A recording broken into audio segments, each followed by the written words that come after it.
afternoon, everybody. We will get started here in about 30 seconds. Friendly reminder to try to keep our interpreters in the shot for for accessibility reasons.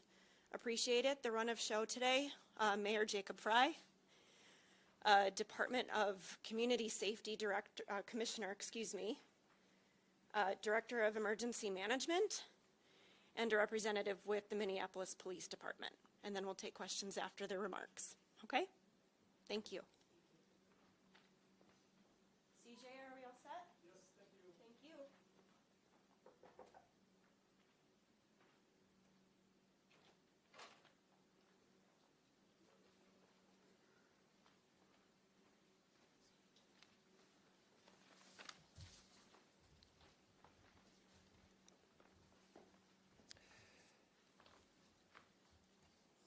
This week, the city of Minneapolis faced circumstances that no city would ever want to face.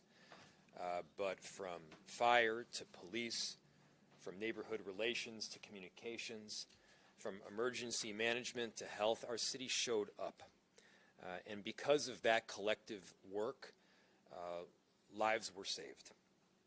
I want to give a big thank you to our law enforcement officers who ran towards danger and responded literally within minutes to one of the most tragic and horrific situations that our city has ever seen. But our response on Wednesday was not limited to Wednesday, and it was not limited to the incredible work from our police and law enforcement. Our firefighters, our paramedics, our health team, neighborhood community relations, communications department, and emergency management were all part of this work. They worked seamlessly behind the scenes and in front of them to make sure that people had the resources that they needed. Our emergency management team deserves some really special recognition because they were doing the work within minutes. They were setting up family support services and sites. They were providing food and water to the professionals that were on the scene in the moment. And they were also coordinating mental health response with parents and making sure that support was coming their way. Big thank you to Commissioner Barnett and Director Sayers, who are with us here today and will be speaking shortly. Those quiet heroes, they don't often get the spotlight, but the work that they have been doing, not just on Wednesday and the following days, but in many cases for years leading up to this moment. I want to take a second to recognize that following the events of 2020, we as a city did not sit back on our hands. We did everything possible to improve emergency management and crisis response. We worked tirelessly around NIMS, which is the National Incident Management System. We set up procedures and protocols. We set up channels to make sure that communications were going to the right people at the right time, all the way from incident command and the people on the ground up to the MAC group and myself. All of that work culminated in late 2023 with a trip out to Emmitsburg, Maryland, where FEMA helped to facilitate a number of simulations. Those simulations, that collective work, and the stick-to-itness that we showed in the years following helps to prepare us for emergencies of any kind. Obviously, you don't know the nature of an emergency before it arises, but the work that the city of Minneapolis has collectively done has shown resolve and has showed strength, and I'm proud of the performance over the last several days, and we also know that it's not over yet. I also want to give a huge thank you to the school staff and the students, because any emergency response is not limited to city officials themselves. They saved lives. They jumped on the backs of their closest friends to make sure that they were protected from bullets, and they escorted students out of the way to make sure they weren't hit by fire. They're heroes. The staff of Annunciation, the families at Annunciation, they are heroes. They deserve our full support right now because they represent the very best of Minneapolis. And to our broader community, thank you. We've seen neighborhoods step up with donations. We've seen neighbors come forward with support. We've seen faith leaders open their doors for comfort, and people have showed so much love to each other during the most tragic of situations. We are a greater Minneapolis family. Annunciation is a huge part of that family. When tough times arise for families, those families stick together. We wrap our arms around each other. And that's exactly the kind of strength and resolve that has been shown over these last several days, and it won't stop. We are united in grief, we're united in action, and we're united in a shared resolve to make sure that we are showing the kind of love that is emblematic of the city that we are. In the coming week, we know there will be a lot of difficult emotions due to school starting on Monday for Minneapolis kids, and we will be there. Our safety teams will support, and we'll make sure that families both are safe and that they feel safe. There is a lot of work to be done. A lot of work is underway. And I also want to just take a moment to thank the press and the media for covering it through these circumstances. It's so critical that we have you to make sure that we're getting these communications out and they're as accurate as possible. So thank you. And with that, I'm proud to turn it over to Commissioner Todd Barnett, who has been so critical to the coordination of these responses. Commissioner. Good afternoon. I'm Todd Barnett, the Commissioner of Community Safety for the City of Minneapolis. Thank you, Mayor. We all know that a lot of folks are hurting from this week's events, but there is comfort, as we see our victims leave the hospital, and also comfort in knowing that there were so many heroic actions taking place this week to save lives. We all know that this could have been a lot worse if not for the heroic actions of the people inside the church and the first responders who ran into the church and to the scene. I specifically want to recognize all of those children who protected their friends from gunfire, and the school and faith leaders who ran into the church and to the scene without worrying about their own safety. Like the mayor said, this reminds us in the face of tragedy that there's strength, there's resilience, there's goodness, and there's love for each other.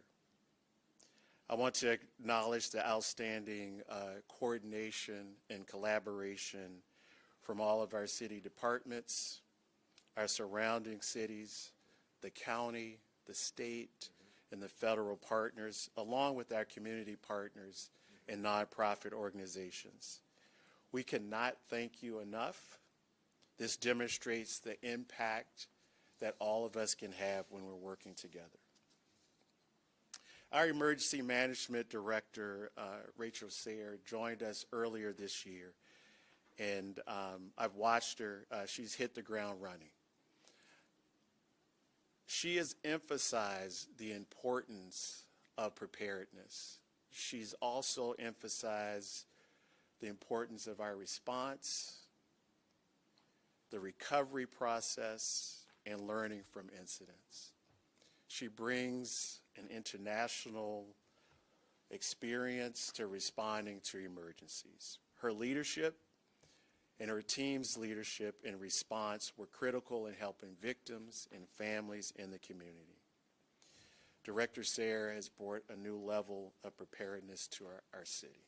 Director Sayre, thank you. Thank you, Commissioner. My name is Rachel Sayre, R-A-C-H-E-L, last name S-A-Y-R-E.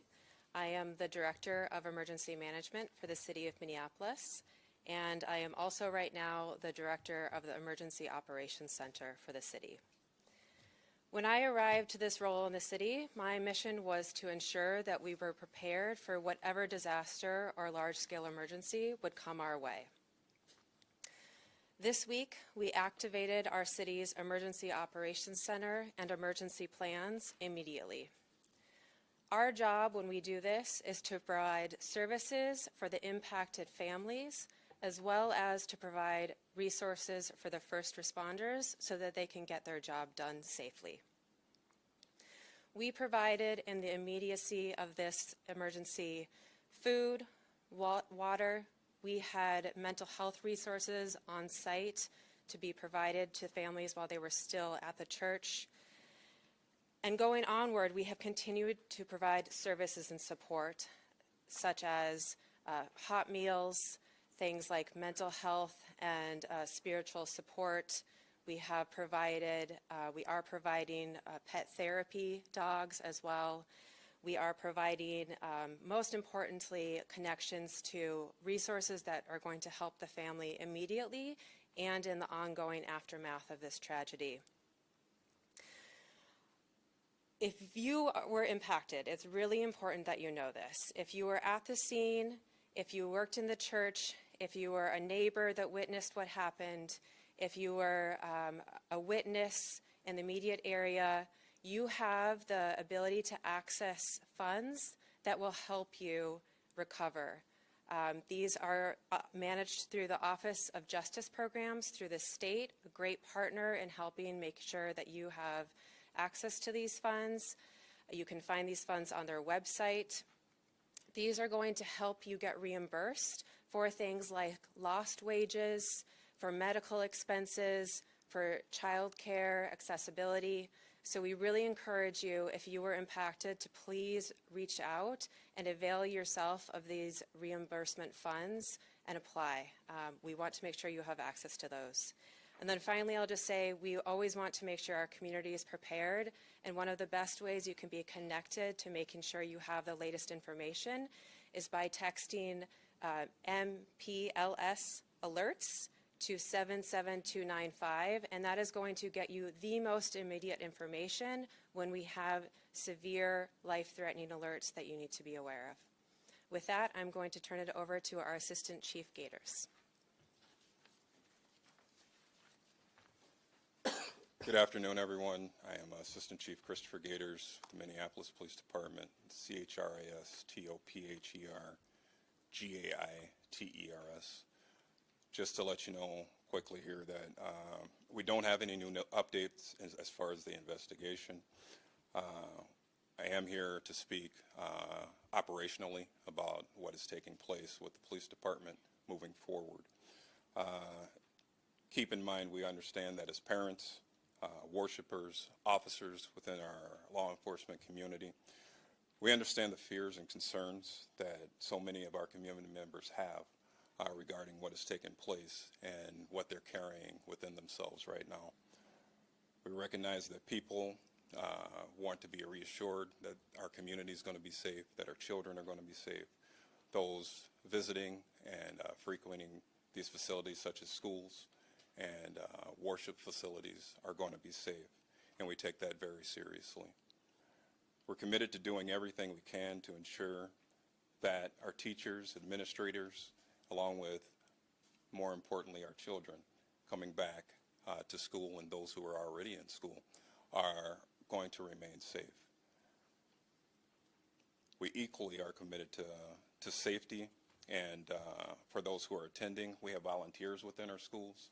We have parents who come and volunteer. We have community members who come and volunteer, and we're committed to them and want to reassure them that we are doing everything in our power to make certain that you are safe and that your daily operations will continue as they have in the past, as you expect them to do, with the safety being brought by our police department. The Minneapolis Police Department has implemented round-the-clock extra patrols, which means that typically on the police department we have officers within districts patrolling areas. However, Chief O'Hara has made it well understood that we and our officers will be patrolling those areas more frequently than we have in the past.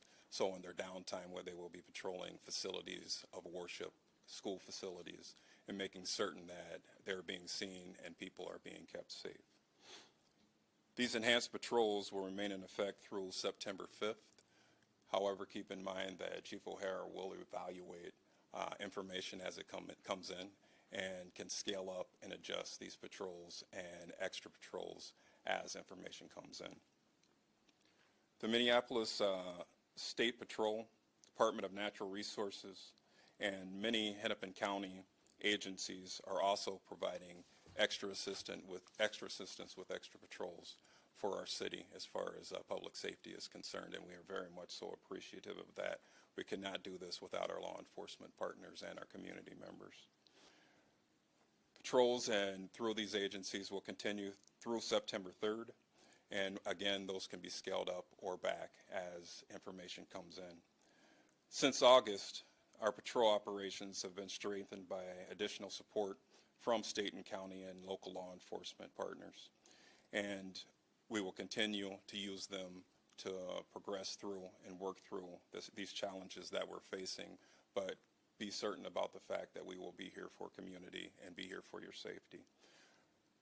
As far as our residents, please remember we'll always have you in our hearts and in our prayers, and we'll remember that when we're out and engaging and doing our operations, please feel free to come up and speak with us. Our officers are much so willing to engage with community members as they're keeping them safe. We ask everyone to remain vigilant. If you see something, please call. Things that you see out in the community, you're going to see it oftentimes before us. Obviously, we can't be everywhere, although we try, but we realize that with your partnership and community, you're going to see something, please call us, and we'll be right there for you. As far as this tragedy, we know that that has shaken our city, our community. Many are concerned, but I will say this, we've learned through this challenge that we are a very resilient community. We're a community of people who care about one another, and unfortunately, through these incidents, it tells us time and time again that Minneapolis will remain strong, we will remain vigilant, and we will follow the leadership of our mayor and our chief of police, along with our commissioner, in the efforts of public safety to continue to make you and keep you safe. So please, when you see us out there, know that we're standing strong with you. We'll be there for you, and we cannot do this without you. We'll make this through together. Thank you. I'll turn it back over to the mayor. Any questions? When you talk about the extra patrols that are going to be happening over the next week or so, can you explain how you're going to be staffing that and how you balance the overtime with the need for mental wellness for the officers who respond to this? Yes. Great question. I'll turn it over to Chief Gators in just a second, but I want to start by thanking our partners from a number of different jurisdictions, from Hennepin County Sheriff's Office to the State Patrol, to a number of different cities that have stepped up to help us out. We know that our Minneapolis police officers experienced some pretty significant trauma in what they saw and what they had to do on Wednesday, and we want to make sure that they have the necessary time to recalibrate and rest. That's critical, and we have a job to do to make sure that our streets are safe and the police slots are properly staffed. That requires help. So through a combination, yes, potentially of overtime, but also assistance from other jurisdictions, we're going to be able to do exactly that. Again, we could not do this without this broader team, and we're so appreciative of this work. Chief, did I miss anything? Or if I did, that's okay. You can feel free to add to it. Thank you, Mayor. You hit the nail on the head. As far as our staffing with our police department, we will remain staffed with the assistance of our partners throughout the state, whether it be locally, county, statewide. We'll remain staffed to serve our citizens and give them the service that they are expecting from us. Assistant Chief Gators, two questions for you. One follows to that. I know you said the timeline is fluid in terms of how long these extra patrols will be out there. What went into the decision to have that timeline be September 5th and not potentially having it be longer? Great question. The question was, as far as the staffing, what went into consideration for making a September 5th ending period. As you said before, this is fluid. At some point, we have to give a date just for operational purposes of when operations may end. It's a date. The chief is well aware of information that comes in, and dates can be adjusted, and they will be adjusted. I just want to make it very clear that we will be staffing our officers with assistance from our partners in law enforcement, and those dates are fluid. They can be adjusted, and they will be adjusted if need be. Second question for you. On Wednesday, right after the shooting occurred, we saw dogs and officers walking throughout backyards around the neighborhood. Was there ever any sort of explosive device found at the church or around the scene? And the question was as far as officers and K-9 officers and K-9s around residential areas and buildings in the area where there are explosive devices located. Investigatively, I don't have any information to indicate that that is the case. When and if we do come across that, that will be updated by the chief to all of you. At this time, I don't have that information. Assistant Chief, I know you said no questions about the investigation, but just so we're on the record asking this. The chief said yesterday this hadn't happened. Can you tell us, have investigators been able to talk to the shooter's mother at this point? I can tell you this, through working with our partners with the Bureau of Criminal Apprehension of Minnesota, there has been conversation, and I am not at liberty to go any further than that. Can you say whether she's here in Minneapolis or the area?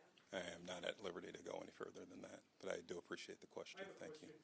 Director Sayer, how much is in this fund that is available for mental health programs and aid to people who need it? And second part of that is, are there controls in place to keep an eye out for potential fraud, people ripping it off? Yes, so the question was about the fund. The fund's name is the Minnesota Crime Victims Reimbursement Program, and it is run by the state's Office of Justice Programs. So I would completely have to defer to them on all of those questions about the amount and procedures in place. Just wondering in terms of the quick response that we've heard so much about over the last few days and the changes that you made since 2020 to improve emergency response. Can you talk about if there were specific changes that were in effect on Wednesday that helped that quick response? Yeah, before I answer that question, there's a couple of other things I wanted to touch on. From the very earliest moments, we were getting outreach for enabling additional support. The governor very clearly told me that they would be able to provide what resources that we needed, and they have delivered. The sheriff, Dewana Witt, was also very clear that she was ready to step up and help, and they certainly did. And we're so appreciative of that work and beyond. From city to county to state to federal partners, people truly did step up, and we are very appreciative. You asked what changes have been made. What this is more about than specific changes is practice. And we practiced a whole lot. We practiced the coordination through our National Incident Management System. We practiced communication channels and how that would work in a time of crisis. We practiced making sure that people understood exactly what their responsibility was, regardless of the events that might occur. And that may sound like a small thing. It's not. There's a deep understanding throughout our city of how incident command functions. Whether you are an individual that is going to conduct incident command, I am not, or you are somebody else throughout the enterprise, it is providing what supports we can to the person and the people that are on the ground doing the work. The flow of information was drastically improved. The coordination of that information through a comms plan in the JIC, as well as the work that we did on the more broad level through the MAC, was of critical importance and also enabled me to do my job better. And so it's not one thing that we changed. It's not one policy that was shifted. It's a whole lot of practice, again, that culminated with bringing over 70 people, 70 leaders from the city out to Emmitsburg, Maryland, to practice again and again over a series of days simulations to make sure that when something does go down, we're ready. And, look, crises occur in this world. Emergencies are getting all the more frequent, and so we collectively felt that this was very important. Assistant Chief Gators, can you talk about if there's going to be any collaboration inside schools with security staff during that period that you mentioned before, from now to September 5th? Currently, and the question was whether or not there'd be collaboration with security staff. And are you talking about at Annunciation, or are you speaking with in schools in general? Schools throughout the city. Yeah, it is through operations with the police department. Communications, conversations are frequently held with our safety and security within our school systems with the police department. We work jointly on efforts to help secure and make our children and faculty members and those who are visiting schools safe. Those will continue, and the expectation is that they will continue as well with our operations side of our police department and patrol. Just a question for the Assistant Chief. Do you know how many officers are taking advantage of the mental health resources that responded to Annunciation, and also how long is the rest of recovery for before they go back on the street? Thank you for your question. The question is if our officers are taking advantage of our wellness programs, and they are. Our officers in large number is very different than many, many years ago when I came on the department.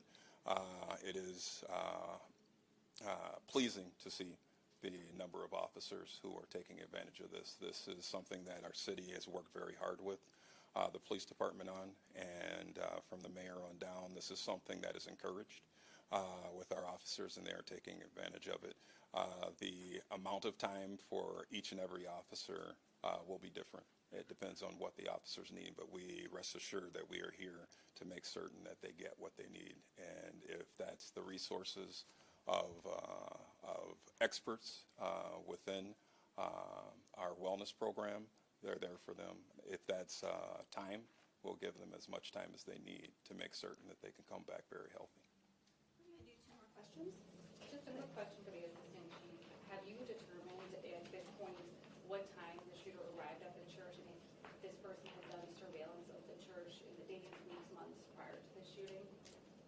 And the question is whether or not we have the time, and whether or not the time of when this shooter arrived, and whether or not surveillance was done on the facility. At this time, I don't have that information. When that information is available and we're able to give that to you, we definitely will. We're hearing about people in the shooter's past, and getting all the way back to like middle school. We're talking about, don't want to use the legal term red flags, but like warning signs. And we're sitting here talking about emergency management, but then there's also prevention. Can you say whether warning signs were missed in this case, based on what you know right now? And the question is whether or not warning signs have been missed regarding the person who committed these very heinous acts. Those are investigative details, and we'll leave them in the investigation until we're able to give that information to you. The investigation it's very important that the steps of the investigation are followed and information comes out as we can actually disperse it. However, it's a very good question. However, at this time, we're just unable to give that information out. We're following the leads of the investigation, and eventually it can be packaged up in a way that is easier to comprehend, and I'll be able to explain it at this point. Just real quick, are the extra patrols focused on private or public schools, both, and Catholic or all religious institutions? Very good question. The question was whether our extra patrols are focused on all schools and all religious institutions. Yes, all inclusive. Any religious facility We're trying to make certain that we have all of those facilities. And we have a long list of facilities, but we're making certain that we have all of them where within our city that our district officers are able to give extra patrol to, and to our schools as well, private and public. Thanks, everybody.